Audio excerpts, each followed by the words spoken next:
So I'm back in Spring Initializer, and we can go ahead and pretty much do the same approach that we did for the funds application. I'm going to keep the project as Maven. If you want to use Gradle, it's up to you, but I'm going to use Maven. The language is going to be Kotlin, of course. I'm going to keep the default Springboot version. The group is going to just be com.twg, and the artifact is just going to be rewards underscore service. And it changes the name as well as the package name to match. And this is just going to be the description of this is the reward service where dreams are made. All right, gonna leave the packaging as a jar file, and the Java version is gonna be 17. I'll keep that one. Now the dependencies do matter, so I'm gonna go ahead and add some dependencies. So I'm gonna add JPA. All right, we saw how valuable JPA is when it comes to repositories and when it comes to creating entities, so we're going to need that. We're going to go ahead and add Kafka because we are going to need to consume the messages from the topic. I'm also going to add Postgres because we are going to be saving information regarding the reward, so a specific user can accumulate points, so all that information is going to be saved into a table. So I'm going to get the Postgres or PostgreSQL driver. So those are the three dependencies that we'll be retrieving from here. And then there's one more dependency that I'll add from within the application itself. And that'll be the Springboot starter logging, because we are going to add some logging to this application just to show you guys how you can do that. And then a project for you guys will be adding logging to the main application. But I'll be doing some logging from within the consumer service so I can show you guys how to do that. So you can go ahead and generate it just like you did before. It's going to create the zip file, and you can open up that compressed folder, and then we can get started. Open it up in IntelliJ or whatever IDE that you'll be using, and then we can get started on creating this consumer service or this reward service from scratch. All right, so now I have the reward service opened up, and there's actually one more thing that I want to add before officially starting, and that's going to be within the pom.xml, and I'm going to add it right below the final dependency, which right here is Postgres. And that's going to be for logging, and I'm going to add the Springboot starter logging. All right, so we're going to add some logging to this application, and with this dependency, it's going to allow it to be easy to add that, no problem. So I'm going to let Maven do its thing by reloading, and then after that's done, we can get started. All right, so now that that's done, I can go ahead and get started by creating the packages that we're going to need in this application. So I'm going to go directly to the main package, which in this case is going to be com.twg.reward service, but it's going to be based on how you named it. So go here, right click, and we can start the process of creating different packages. So the first package I'm going to make is models. That's going to hold all the models like entities and events that we're going to create, or any events, because it's only going to be one event, which is going to be transaction message. And then I'm also going to create a new package for controller, because it's going to hold our endpoints. Right, and then right click and go ahead and add service for the service that we'll be creating. And then I'll also be adding one for repository, because we're going to have to interact with the database to create our table for reward points, and also retrieving and deleting if we have to, or updating. All of that is going to be handled with the repository file we'll be creating later on. Now within here, I'm going to go ahead and get started. I'm going to create a new Kotlin class. I'm going to call this transaction message, and that's going to be matching the same format as the transaction message from the funds application, because like I said, we're going to serialize the transaction message from the funds application, send it over to the topic, and we're going to have to deserialize it. And when we deserialize it, we're going to have to make sure that it matches the same format that we retrieved it as, right? Because we're going to retrieve it as a binary, but when we deserialize it, it's going to have to match the transaction message that was sent from the original location, which is the funds application. So not too much work has to be done here. I'm just going to open up this constructor, and I'm going to just paste in the same values that I had before. Now, the only thing that we're going to be missing is obviously the transaction type, because we don't have that. So I'm also going to create a package here called enum.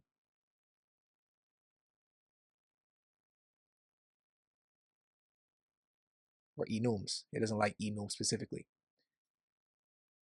That's a keyword. So within here, I'm also going to create, I might as well keep it as organized as possible. Create one for events, and I'll drag the transaction message in there and go ahead and refactor that. And then I'll also create one for entities because we're going to need to create an entity for the reward points, right? So we can calculate how many points a user has based on the user ID, et cetera, et cetera. We're going to need to have a table later on that handles that. So within the enums folder, I'm going to go ahead and create a new Kotlin class, and I'm going to call it transaction type. And it's going to be an enum class specifically. So just like I did with the transaction message, I'm not going to bore you guys. We did this already. I'm going to paste it in to make our lives easier. And just like before, it's going to have a constructor value of type. You can pass in the type of the transaction type, and it's going to return whatever is associated to that type. So in this case, if it's deposit, transfer, withdraw, send, then we're going to go ahead and return that value associated to it. And I'm providing all four, even though I only added logic where I'm only sending messages for deposit and send. I'm just adding transfer and withdraw just in case, right? Just going to capture all possible transaction types just in case. So now that we have that, we can go back to transaction message and we can import that.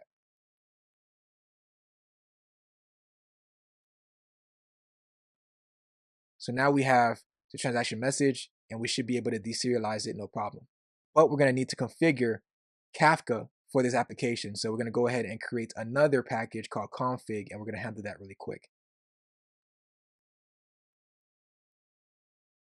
Now within here, I'm going to go ahead and create a new class, Kotlin class, and I'm going to call this Kafka consumer config. And then above here, you already know, annotations for days. I'm going to do @enable Kafka, import that, and then we're going to do @configuration. Now I'm going to match the same approach that I did with the funds application. I'm going to go into the application.properties in this resource folder.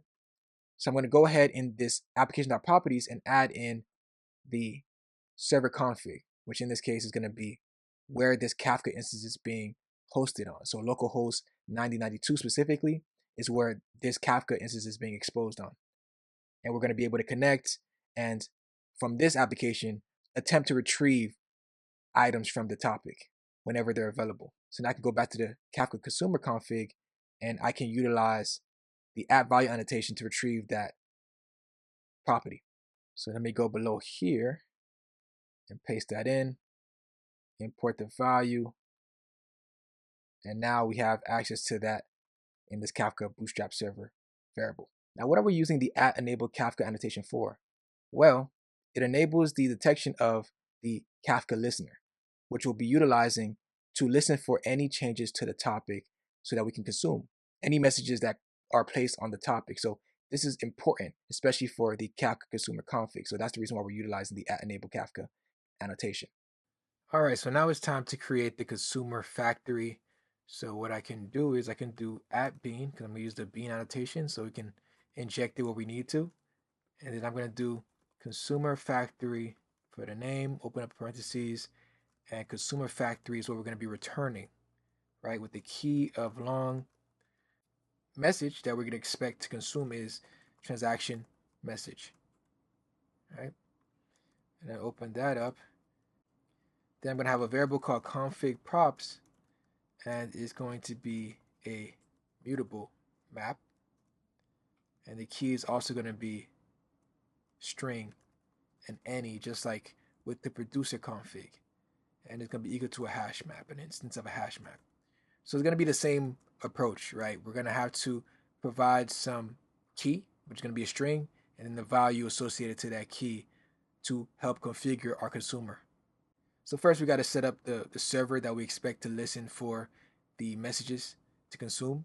So we can do that by doing config props, and the key will be consumer config. That's going to come from the Kafka dependency that we provided before, and we'll be able to grab some useful keys from here. And the first one we're going to grab is the Bootstrap server config, just like how we did the producer, to specify the Kafka Bootstrap server, which is just localhost 9092 for my case. The second thing we're going to need is the group ID, because every consumer is going to be associated to a group. So we got to specify the group ID of that group. So I'm going to do consumer config dot group ID config, and it's just going to be equal to reward group. Now you could also place this within the application.properties and inject it here. But just in the instance of time, I know I'm only going to have one group. I'm going to call it reward group, and it's going to be in this reward group. So I'll leave it as that. Now the next thing I'm going to configure is the error handling deserializer for both the key and the value. As the name implies, it's the error handling deserializer. So if there's any issues while attempting to deserialize the key or the value, then we already have that configured. So to do that, I could do config props, do consumer config dot, I'm going to do key first. So key deserializer class config, and it's going to be equal to the error handling deserializer. It's going to be class.java. All right. And then we can do config props consumer config dot value deserializer class config, and it's going to be equal to error handling deserializer again class.java. I'm going to do error handling deserializer dot key deserializer class, and this is going to be equal to a long deserializer. Make sure it's by Kafka class.java. And then I'm going to do the same for the value. So I'm going to do config props error handling deserializer. And I'm going to do value deserializer class. And that's going to be equal to a JSON deserializer. Make sure that it's also by Kafka. I am slightly traumatized by the error from before. So do class.java. So what is this error handling deserializer that we configured? Well, if it fails to deserialize the record, the error handling deserializer returns a no value, and it throws a deserialization exception that contains the cause and the raw bytes that was retrieved from the topic. So that's the reason why we're handling that accordingly. Now another configuration I'm going to set, I'm going to do config props. I'm going to do JSON deserializer dot use type info headers. I'm going to set that equal to false. And I'm going to do config props. I'm going to do JSON deserializer dot value default type. And as the name implies, I'm going to set the type of the value, the default type of the value that's going to be retrieved. And we know there's going to be a JSON deserializer, but specifically, what is it going to be? Well, it's going to be the transaction message. And what I'm going to have to do is set the specific location of where this transaction message is, which I know is going to be com.twg.rewards_service.models.events.transaction message. Or what you can do, make your life easier, is you can go into where your event is or your transaction message is, right click, you can do copy path or reference, and then do copy reference all the way at the bottom if you're using IntelliJ. And you can just paste that in and it matches because I already knew. But if you don't feel like writing it and trying to figure that out, you can just do copy and it'll show you where it is. So after that, that's pretty much all the configuration that I need. I'm just going to return a default Kafka consumer factory. And I'm going to provide the config props as the constructor values. Now, the next thing we're going to have to do is configure a message listener. There are two message listener containers in Spring Kafka, and I'm going to write it down so you guys have reference to it. It's the Kafka message listener container, and there is the concurrent message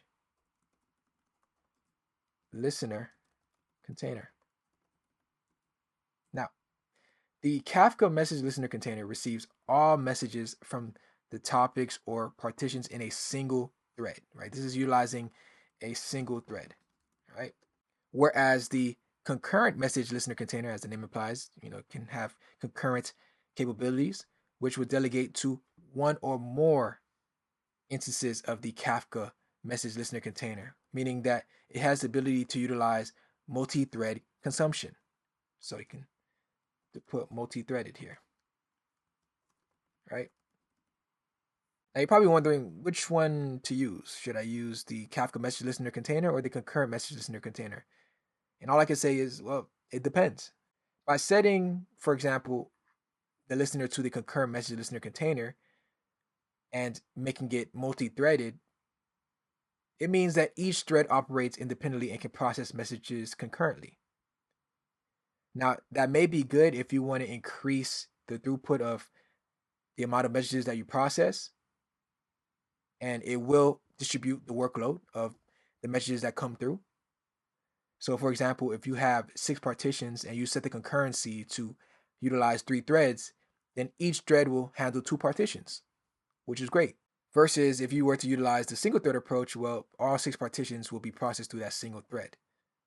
So there is going to be a queuing system where each one or each message will have to wait its turn. Now, there is the case where you're utilizing the concurrent message listener container and you don't have that many partitions and you set the concurrent level to a very high amount. Well, then you're going to have some threads that may remain idle, which is not good as well. That's a wasted resource. So when I means it depends, it means what is your use case? If you have multiple partitions and you want to make sure that you take in as many messages as possible and handle them accordingly, then cool. Concurrent message listener container sounds great. But if ordering matters, right? Maybe you want to make sure that you do one message at a time and the order in which the message was received matters. Well, the Kafka message listener will work great for that because it is using one thread and it will process the messages accordingly.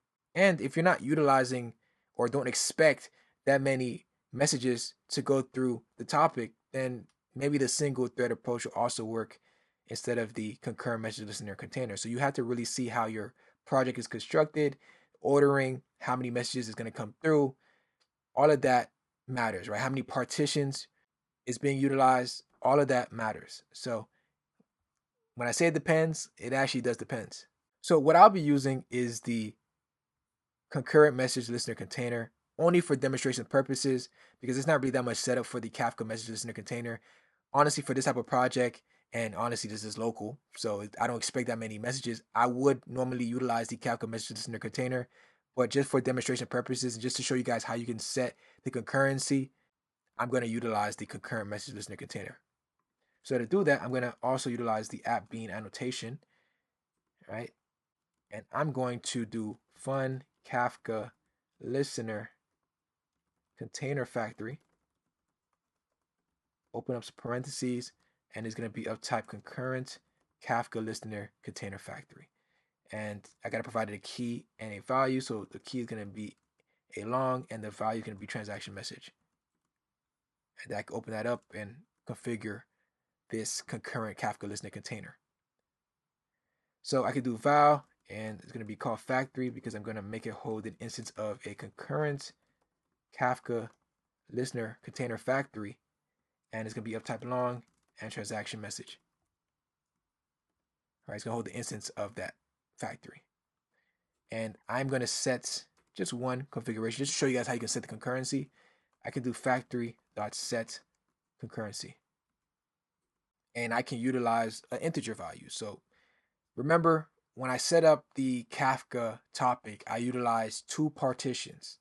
So here I can set the concurrency to 2, and each thread will handle a partition. You got to remember that.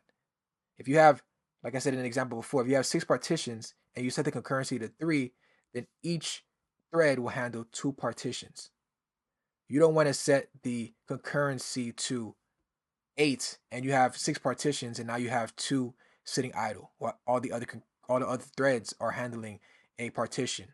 You got to make sure that you maximize it properly or not use it at all, right? You have to make sure you understand your use case. And honestly, right before here, what I need to do is I need to do factory dot consumer factory, and I'm going to set that to an instance of the consumer factory.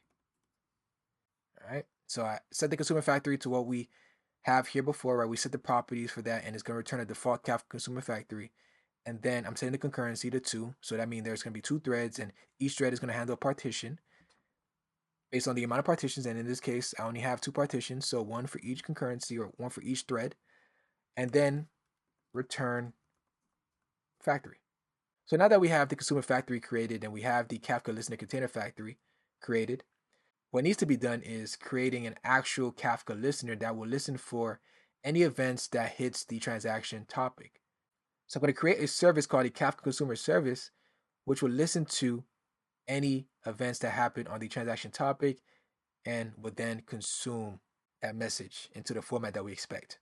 Now, one thing I actually need to add first before doing that is going to be in the pom.xml. I have to add Jackson so that it knows how to format the transaction message properly, because Jackson allows us to work with JSON. So I'm going to go right under this starter logging dependency. I'm going to paste in Jackson-module-Kotlin, and it's coming from the group ID of com.fasterxml.jackson.module. And I'm going to let Maven do its thing and get all of that for us. Now in the service, what I want to do is right click here, create a new Kotlin class, and I'm going to call this the Kafka consumer service. And I'm going to make this a component, because this is not necessarily going to be used by any other file, but this is going to have a listener from within. So we still want it to be generated, but it's not going to be utilized by any other file, right? This is not going to be our usual service that will allow us to have some methods that we can utilize from within this class. What we're going to have to do is just create a listener utilizing the @Kafka listener annotation and providing it some metadata such as the topics that we want to listen to. And we can set that equal to, we can open up some brackets and specify the topic that we want to listen for, which is going to be the transaction-topic. And as a disclaimer, like I always say, you don't necessarily want to just inject a string value like this into it. You could have put this into application.properties or put it in a vault and then inject it just to make it a little bit more dynamic, but obviously for demonstration purposes. And like I said, every consumer is assigned to a group. So what I want to do here is set the group ID. And I'm going to assign it the same group ID we provided in the consumer config, which is going to be reward group or reward-group. Now I can start setting the instructions for what happens when this Kafka listener actually sees a message, right? When it sees a message was added to the topic, what should be done? And I can do that within a function. I'm going to call it consume, and it's going to have a message, and I expect the message to be a transaction message, because everything that's placed on the transaction topic should be deserialized into a message that's in the format of a transaction message. And what I'm going to do within here is I'm going to try, and I'm going to do catch, and it's going to be holding an exception, obviously from within this catch. And what I want to utilize is a logger, because I have the logger dependency. And let me go back to the pom.xml. I have the Springboot starter logging, so this enables us to be able to do some logging from within this application. And to do that, I'm going to go above here, create a new variable, a private variable at that. I'm going to call it logger. I'm going to equal to a logger factory. And this is coming from SLF4J. And what I'm going to do is I'm going to do get logger, and we're going to specify the class, right, that this logger is going to be taking place in. So I'm going to do Kafka consumer service. I'm going to do class.java.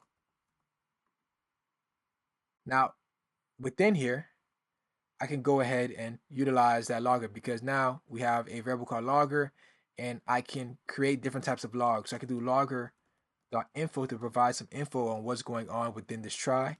And if it gets to this point, I can do transaction is ready for rewards and provide it a message. And this is just a template for the consume function. We have a lot more things that need to be done. We need to create the entity. We need to be able to save it utilizing a service. So we're going to need a service to communicate with the repository that we're going to have to create for the reward service. So just a lot more things that need to be done. But just for now, I'm just adding some logs. Now within this catch, I'm also going to add a log, and I'm going to do logger.error and specify a string of error consuming message, and I'm going to do $e.message and do E here. So it's going to print out error consuming message, print out the message, and then the actual exception. So now we have a template Kafka listener that will consume a message, and we're going to test it out to see that it works very soon. I'm going to send a deposit message, and I'm going to send a send message, and we're going to see that this consumes it just fine. It's going to log that message out, no problem. And then we get deeper into it. But the next thing I got to actually do before we can start this application to test it out is go into the application.properties and add in some properties for the Postgres instance that we have running, because we did add Postgres dependency to this application, and if we try to start it now, it's going to throw an exception because it's going to attempt to connect to a database that is just not available. Now let me head over to the application.properties so we can add those configurations. So I'm just going to paste it in here. I'm going to go line by line, and pretty much it's the same approach that we took for the Funds app. And the first one is just specifying the port. I don't want it to run on 8081 or 8080, so I'm setting it to 8082. And you can set up to whatever port that you want that is not actively being used. But I'm setting mine to 8082. I'm setting the data source to the same data source as the Funds app. Realistically, in a distributed system, you do not want to utilize the same database because that defeats the point of having a distributed system. Because if the database goes down, then now you have multiple services that are down, which kind of defeats the point of it being distributed and pretty much being its own ecosystem. You don't want to utilize another data source, which is easy. Just set up another Postgres container, utilize a different name, go in and create a database and do that. But just in the instance of time, I am going to use the same database, but in a real life scenario, you should have a separate database for each individual distributed system. The user name and the password is going to be the same since I am utilizing the same database as the Funds app, and I am going to still keep the same dialect and the contextual creation or non-contextual creation property and sending that to true. Only other thing that I changed in here besides the port, which I changed to 8082, is the DDL auto. Instead of using what I utilize in the Funds app, I'm using update instead, which will not drop everything like I did with the Funds app, because right now the Funds app is dropping everything and recreating whenever I start the application up again. But for this one, it's update, meaning if it doesn't see the entity yet, it's going to update the configuration and add it and leave the other configuration the same. So that's the reason why I'm using update instead of what I utilize in the Funds app. All right, so now here I am in the application with it fully started up, and make sure obviously that the Funds application is started up and you have your Docker instances running Kafka and your DB is started up. There's a lot of things moving, a lot of pieces moving, but make sure everything is connected and everything is running, and you should be able to see all of this coming through the system. So as you can see here, you can see that there are multiple partitions, and because we're using the concurrent approach, you can see that there's one assigned to one thread and another one assigned to another thread. So you can see there's two. So as messaging come through, well, they're going to be split based on the amount of threads. So in this case, there are two. And even when it comes to consuming, you can see that there's the reward group 1 and then there's the reward group 2. But they're all going to be assigned to reward group. So it's working as expected. Now all I have to do is send a message and see what happens, right? So I'm going to send a message through the Funds app. You see that here. And I'm going to see what happens through the consumer. So here I am back in Postman. And what I have to do is I'm going to first start off and create the regular account, a TWG. All right. That's created. And then I'm going to do TWG23 because I want to actually test sending as well. So I'm going to create 2 accounts. All right. And then what I want to do is I want to deposit some money into the first account. So I'm going to do 100. And I forgot to log in. That's important. So you can see that it returned the 43, which is expected. So log in. I got the token. Then go ahead and then try to deposit. And there it is, deposited. Now let me go to the consumer and see what happens. So boom, as expected, we have the logger is showing a info message of transaction is ready for rewards. And then we have the actual transaction message, which is the transaction ID is equal to 1, the user ID is equal to 1, and the transaction type is deposit with the amount of 100. And that's all coming from the Kafka consumer service, which has the listener, and it's printing out this line right here. Now let me test out send as well. If I send some money to another individual, what happens? So I'm gonna go over to send, and I already have the receiver email here as TWG23. I'm gonna send over $50 instead of 15, and it's gonna be coming from the account 1. Send that over. All right, we see that it was processed. Now let's head over back to the consumer again, and we can see that it's ready for rewards, and we see the ID of the transaction has changed, and then we have the user ID is still equal to 1 because the person sending is the one that's going to accumulate the points, not the person receiving. So this is correct. The type is equal to send, and the amount is 50.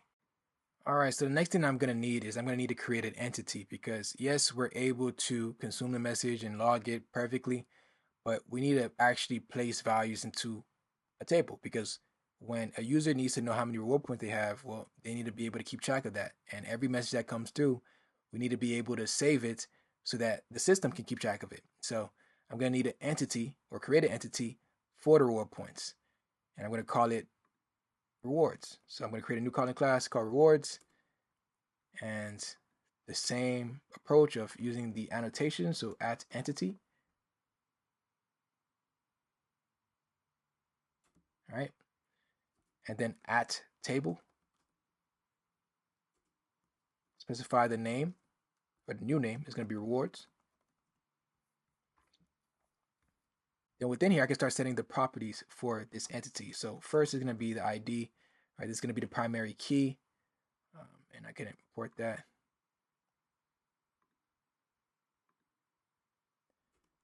To at generated value, I want it to do it automatically for me, and it's going to be a var ID. It's going to be long. Make that equal to null, but eventually we know it's going to actually create it. And then at column, and the name is going to be equal to the user ID so that we have the ability to query based on the user ID in the future to get the sum of the reward points based on that user ID. And I'm going to do var user ID. I'm going to do long. Now initially it's going to be null, right? But I want to put this in the metadata here of nullable is equal to false because eventually I want it to be populated, but at first you can set it to null. Then I want to save also the transaction type, so I'm going to do enumerated for the annotation.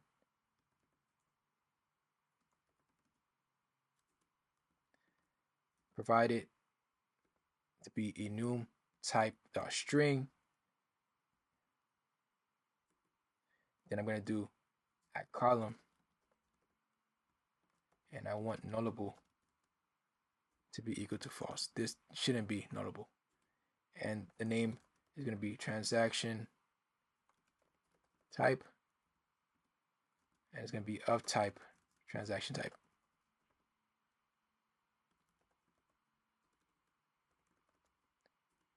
And then it's going to be set initially to null, just like with the user ID, but eventually I want it to be populated. Then lastly, I'm going to set a property called points, and it's going to be a double, and I'm going to set the default value equal to 0.0. So cool. This is the rewards entity. It's going to have ID, the user ID that the reward is going to be associated to, the transaction type, and the points, right? And there's going to be rows and rows of accumulated points based on whether the person did a deposit, a send, and maybe in the future you want to add withdraw. I'm not sure, but you'll be able to save each type of transaction that comes through and assign it the amount of points. Now, to actually interact with the database from this application, I want to create a repository like we usually do. So I'm going to do create a new interface. I'm going to call it rewards repository. And same concept, JPA repository. It's going to be rewards long. And I got to import rewards. And I'm going to create some custom methods. So I'm going to do a function here called find by user ID. So I can find the rewards by user ID. And I'm going to do user ID long. And I'm going to provide it a return type of list of rewards. It's either going to have rewards based on that user ID, or it's not, and it's going to return an empty list. That's fine.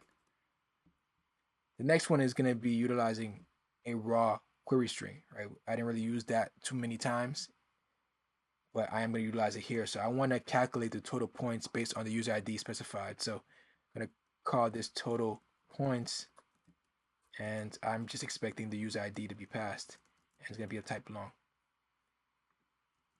and it's going to be a double. And actually, let me go back really quick into this rewards and double check. Okay, yeah, just double checking that this is user ID together, and it was provided the name of user underscore ID for the table. So let me go back to the rewards repository. So what I want to do is actually want to create a raw query string. So I'm going to do at query, and I got to import that. And then open up some parentheses and some quotes. And then from here, I'm going to write select coalesce.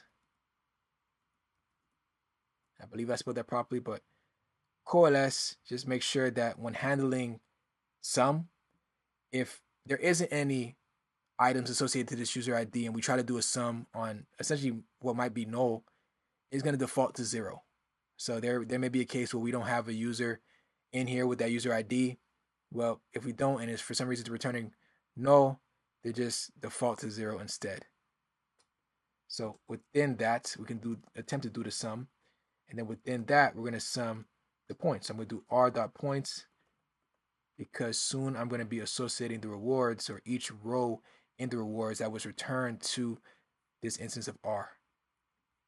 So within that, we can do a comma here, and coalesce is going to either attempt to do a sum here or default to 0. And that's going to be all be coming from rewards. And it's going to be associating each row to r, where r.user ID is equal to user ID, which is going to be injecting the user ID here from the param here. And then from there, it's going to return a double, right? It's either going to be the sum of the points, or for some reason, if it's null, then it's going to return 0 as a default. And then now from within models, what I want to do is I want to create a new package. I'm going to call it just response. And I'm going to create a rewards response. And this is just going to be the response to send back to whoever is requesting the rewards and the information regarding the rewards for a specific user. So it's going to be a data class. I'm going to call this rewards response. And all it's going to have is the user ID. It's going to be a type long, and it's going to have the points, which is going to be a double. And then next, what I have to do is create a reward service, and this is going to contain all the business logic to communicate with the table or the entity that we created, which is the rewards entity. And we're going to attempt to get, points and calculating how many points to save for a specific user based on the message that was sent, getting all the rewards in a list to send back. So all this logic is going to be within this reward service. So what I can do here is I'm going to go into service, and I'm going to create a new Kotlin class called rewards service. And I'm going to create the annotation of at service, because this actually is going to be utilized elsewhere and going to be injected into the controller that we're going to be creating soon. So I'm going to utilize the at service annotation. And honestly, this is kind of getting messy. So let me start closing some stuff out a little bit. I'm going to need a repository soon. So close the other stuff. And the first one I want to start on is getting the points. So I could do fun get points user ID. It's going to be a long, and I expect to return a reward response here. So rewards response, and open that up. Now I kind of got ahead of myself because I didn't actually inject what I need. And what I need is the actual repository because I need to interact and get stuff from the database. So I'm going to do private val reward repository. All right, and now I can interact with the repository. So within get points, I can do val points is equal to rewards repository dot total points provided the user ID that was passed in the param, and we should be good to go. And then from there, I can return an instance of a rewards response, and provided the user ID is going to be equal to user ID, and the points, well, is going to be equal to points. Pretty simple in that regards. And remember, like when I go back to total points, even if the user ID for some reason, even though this is going to be a intranet application, if you don't know what that means, meaning this is not going to be an application that's going to be available to the internet that somebody else on the outside can try to send random user IDs to try to get the points for each individual. This is going to be an internet based application, meaning only clients within the same network will be able to communicate with this application. So I don't expect random user IDs to be processed through here, but just in case, right? Just in case a user ID is provided that is not in the database yet, even if it's null, this is going to default to 0. So I don't necessarily have to do the check in reward service to check if it's null or not, because it's going to return 0 by default if it is null.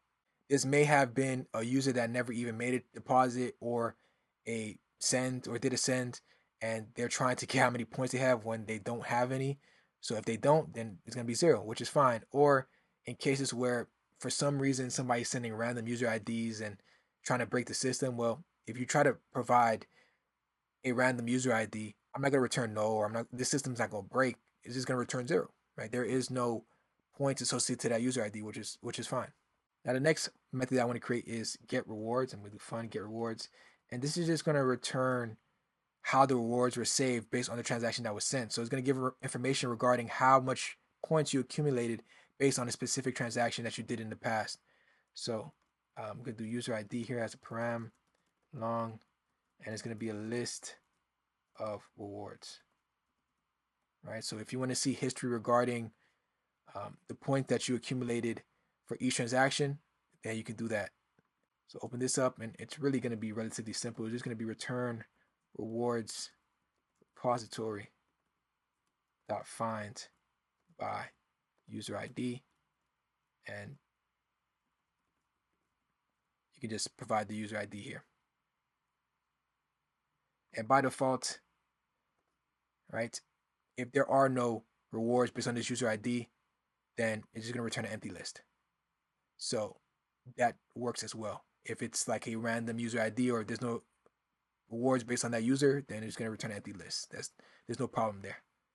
Now, what I realized is I failed to add a couple more columns to the entity of rewards, because I may want information regarding when this reward was actually created. So let me go down here. I'm going to paste in 2 additional properties of created at and updated at. Really, I don't think I need updated at, but just in case maybe a mistake was made and you go in manually to configure the points to reflect that change, maybe you might need updated at. I'll keep that there, but we're definitely going to need created at, because when was this reward created? That's good information to know. So I'm going to add this in. And now when a query is done to retrieve the rewards, then you know when that reward was created and how much rewards you got for that specific transaction. And then also as well, one thing that I forgot to add is the transaction ID. Transaction ID is pretty important because you want to associate the rewards to a specific transaction that you're accumulating the points for. So I think adding transaction ID would be very important as well. So I'm going to put it right under user ID. I'm going to call this transaction ID and make this transaction ID here, right? So now if you want to go in and query specifically how many points you got for a specific transaction, that's possible as well. So it's little things that you do as you API build and realize, oh, okay, that I can possibly do that as well. That's pretty important. So, and funny enough, the key of the transaction that is being sent, or the message itself, the key is the transaction ID. So it's available. So now it's time to do the meat and bones of the reward service. I'm going to create a function called calculate and save rewards, because that's exactly what it's going to do. I'm going to provide it a transaction message, and it's going to be of type transaction message. And the return type is going to be rewards, because what this is going to do is going to take in the transaction message, is going to save the transaction message, and it's going to return an instance of rewards. So then I have the ability to log information regarding the rewards to show that it actually went through properly. Now within here, what I want to do is I'm going to return, I'm going to utilize a when statement. I don't think I ever used that within this whole course, so it's pretty cool to see. But it essentially works as like a switch, right? We're going to pass in the message's transaction type and check if it is a correct transaction type, because I only want to be able to process send and deposit currently. In the future, you can add on, but currently I only want to accept send and deposit, and this is like an additional check. Obviously, in our application, we're only sending from deposit and send, but maybe by accident somebody sends a withdrawal, or maybe by accident somebody sends a transfer. Well, this statement right here is going to help us make sure that we only accept send and deposit. So I could do transfer dot send and transaction type deposit, and I'm going to use an arrow and then open up a statement to begin writing the logic of what to do when it's a send and what to do when it's a deposit. Now, first thing I want to do is I want to create a variable called reward, and it's going to hold the instance of rewards, and I'm going to do rewards dot user ID, so that equal to the transaction message dot user ID. And then I'm going to do that for all the other properties. And the point specifically is going to be equal to the transaction message dot amounts. And currently I'm only providing 1% for each transaction, right? So the amount that you provide, I'm going to times that amount by 1%. So I'm going to do times 0.01. You could make this a little bit more dynamic by having this extracted somewhere else. Maybe you can even utilize a multiplier, so that can be a separate variable that you have that you can use here. And maybe there's a promotion going on, then you can dynamically add this multiplier. So by default, maybe it'll be 1 to not utilize the multiplier. But then if there's a promotion going on, then you can increase the multiplier by whatever percent that you want to. But just giving ideas. But for now, I'm just going to utilize 0.01 to signify you get 1% per transaction. And the rewards dot transaction type will just be equal to the transaction message dot transaction type. And then lastly is going to be the transaction ID, which we added, and that's going to be equal to transaction message dot transaction ID. Do rewards repository dot save, and I'm going to save an instance of rewards. And with this line, it's just going to return an instance of rewards, so we're good on that end. So if the transaction is not a send or deposit, I'm going to have to utilize an else to throw an exception, because we're going to be unable to handle that transaction. So I'm going to do throw exception, and I'm going to do unsupported transaction type, and I'm going to provide the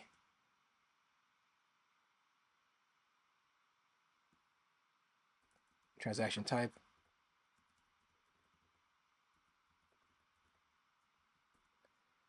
And I've got to put action here, transaction, and the ID is going to be transaction message dot transaction ID.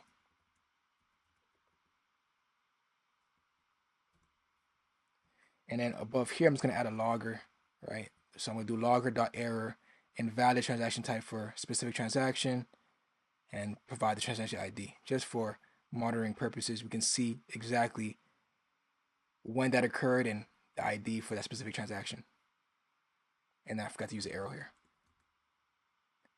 So now we're able to calculate the transaction, save it to the rewards table, and return the rewards. And now we have the ability to utilize it from the Kafka listener. So let me go to the Kafka consumer service and integrate it here. So what I will need to do is inject the reward service here. So I'm going to do private val reward service. Oops, wrong one. Rewards service. And then right below here, what I can do is I can do val saved reward,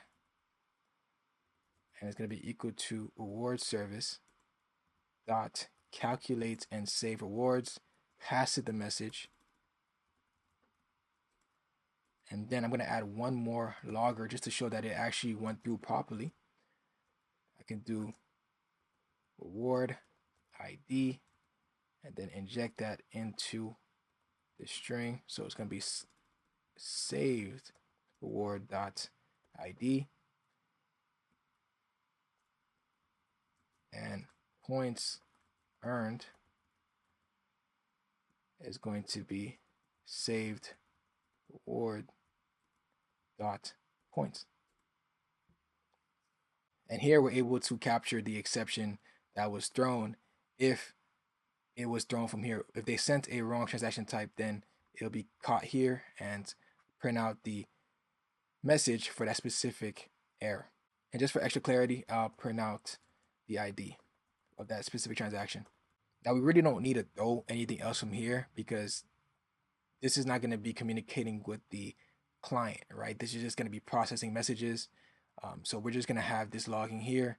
And like I said, if you're using a monitoring service and it's making sure to keep track of all the errors that are occurring in the system, if there's someone or something trying to send multiple transactions with the wrong transaction type, then you may have an alert set up and you can be able to go in and see who is doing it and what transaction it's associated to. So logging does help in that case. Now, a controller actually needs to be created to communicate with the funds application and the consumer application, right? So if an individual wants to get all their rewards or if they want to see how many points they have, I still want to create a controller to be able to communicate with the consumer application. So yes, it's consuming the application through the topic, but there still is information that the funds application needs, and we can utilize the controller or some endpoints to hit so that we can get that information. So within this controller folder, I'm going to go ahead and create a new Kotlin class, and I'm going to call it rewards controller.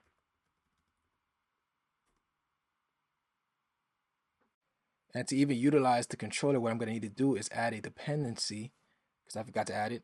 And I'm going to add it right below the Jackson, and that's going to be the Springboot starter web. And then make sure to reload the Maven dependencies and retrieve that specific dependency so that I can utilize the controller annotations. Now the rewards controller should be relatively simple. I'm going to start off with the annotations of @rest controller, and I'm going to do @request mapping. And then what I'm going to do here is I'm going to inject the reward service. So private val reward service.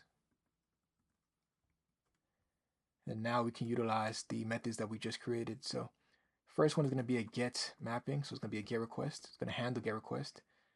And another thing I forgot to do is actually in the request mapping, I can specify and pre-append to the endpoint URL. So I'm going to do rewards here. So any request that we make to any of the controllers here, we'll start with rewards, and then we'll add on any additional things that we may need for this specific URL.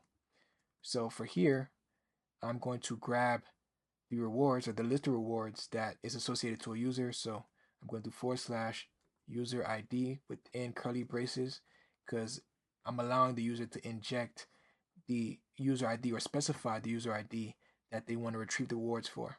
And what I mean by user, I just mean the funds application, because this is not going to be exposed to the outside client. This is going to be exposed to the funds application. So the funds application will have to specify the user ID. So I'm going to do function get reward, and then open that up, specify that I'm going to grab the path variable, and is going to be user ID. And the user ID is going to be alone. And then the return type is going to be response entity. The type is going to be a list of rewards. If it's available, then return the list of rewards. If not, then it's going to be an empty list. And then from here, I can go ahead and grab the rewards and place it on a variable called rewards. And I'm going to utilize the reward service and get the rewards by the user ID that was provided. And then return, I'm going to use the check. If the rewards is empty, then I'm going to return a different type of response entity. So I'm going to do response entity dot status and then provide a HTTP status of no content. And then I can do dot build. Else response entity dot OK will be returned, which is 200, and I'm going to return the list of rewards. So that should be good on that end. And then I'm going to do another @get mapping. Specify the points as part of the URL and then allow the client to inject the user ID. And then I'm going to call this function get some rewards. Open that up. Use a path variable. And grab the user ID and assign it to the user ID. And the response entity here is going to be an instance of the response created earlier of reward response. So open that up, and we're going to have a variable called reward response. And it's going to be equal to reward service dot get points. And you got to specify the user ID as the param. And that would just get the points associated to the user ID. If the user ID doesn't exist, then we're just going to return 0 as the points. It's going to default to 0 because of the coalesce that we used in the query. So that's already a fallback for cases where a user may not have accumulated any points yet, or maybe the user ID just doesn't exist. And then response entity is going to be also an OK, 200, with the reward response. So relatively simple. There are other requests that you can handle, such as if they want to see information regarding a specific reward, or if they want to grab information by transaction ID, that's also possible, but I'll let you guys handle that. But now it is time to connect the two applications. We got to connect the funds application to the reward service, because yes, we're communicating by using messaging, using the Kafka topic to consume events that occur, but there is a case where a user may want to know how many points that they have, and they may want to see the history of the rewards that they were able to accumulate based on the transaction. So the funds application is going to need to make a call to this reward service to be able to get that information, and we're utilizing these endpoints to let the funds application get that information. So let's move back to the funds app, and we can handle that request.